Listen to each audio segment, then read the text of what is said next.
Muito bom dia, meus amigos. Estamos juntos mais uma vez e eu começo perguntando para você: você conhece o mistério de Deus? Uma pergunta um tanto quanto perturbadora, né? Porém, é a revelação desse mistério que Paulo nos traz no terceiro capítulo da sua carta aos Efésios. Eu lembro a você que nós estamos vendo a carta aos Efésios no Facebook durante a semana, onde eu posto versículos de um capítulo durante a semana, e no domingo nós fazemos um vídeo no YouTube e também postamos ele no Instagram e no Facebook também. Você tem total e absoluta liberdade de compartilhar esse vídeo com quem você quiser. Paulo começa se descrevendo como prisioneiro de Jesus Cristo. Está escrito assim: por essa causa eu, Paulo, sou prisioneiro de Jesus Cristo por vós, os gentios. Versículo 1 desse capítulo. Paulo realmente estava preso por pregar o evangelho aos gentios. No livro de Atos, capítulo 22, encontra-se essa informação. Inclusive, eu fiz um vídeo sobre esse capítulo no dia 21 de agosto de 2021. Você pode entrar lá no meu canal, Antônio Lima Braga Júnior. Você tem lá, acho que 117 vídeos, sem contar com esse, que você pode assisti-los e compartilhar com quem você quiser. Então, no dia 21 de agosto de 2021, nós falamos sobre esse capítulo de Atos. No versículo 22 desse capítulo de Atos está escrito assim: e disse-me, vai, porque hei de te enviar-te aos gentios de longe. E ouviram até esta palavra e levantaram a voz dizendo, tira da terra um tal homem, porque não convém que viva. Atos 22, 21 e 22. No momento em que relatava sobre como havia recebido essa incumbência de pregar aos gentios, ele é preso pelo tribuno da corte. Sendo assim, ao descrever como prisioneiro, estava se referindo literalmente. Contudo, a sua prisão naquele contexto era domiciliar em Roma. Após isso, ele se descreve como ministro dos gentios. Ele descreve em que situação ele estava quando a graça de Deus o encontrou. O menor dos menores de todos os santos. Versículo 8. Às vezes, achamos que somos pequenos e que não temos condições de fazer nada para a obra do Senhor. O próprio nome Paulo já tem um significado de pequeno. Paulus, em latim, significa menor.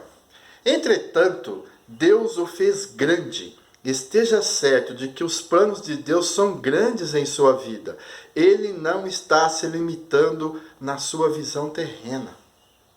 O mistério de Deus não fora dado às gerações anteriores, entretanto, fora revelado pelo Espírito aos apóstolos. Através da revelação, Paulo compreende o mistério da igreja e o fato surpreendente de que os gentios têm o pleno direito de participarem dela. Versículo 3 ao 6. Paulo participa da ampla divulgação dessa boa notícia como pregador aos gentios das insondáveis riquezas de Cristo. Versículo 9. Essa compreensão da igreja motiva Paulo a orar pelos cristãos em Éfeso. A partir do versículo 14, ele ajoelha em oração. Você já imaginou Paulo fazendo uma oração sincera em prol de você? Você já imaginou ele orando para que você seja cheio de toda a plenitude de Deus? E foi exatamente isso que Paulo fez. Ele pediu ao Pai para que ele nos fortaleça por meio do seu Espírito. Ele pediu ao Pai para que Cristo habite em nossos corações. Aleluia! Paulo pediu a Deus que, juntamente com todos os santos, possamos conhecer o amor de Cristo, que excede todo o conhecimento. Pediu que possamos estar cheios de toda a plenitude de Deus. Eu costumo dizer que vivo das orações de minha saudosa mãe, que por muitos anos a fio de joelhos pediu a minha proteção a Deus.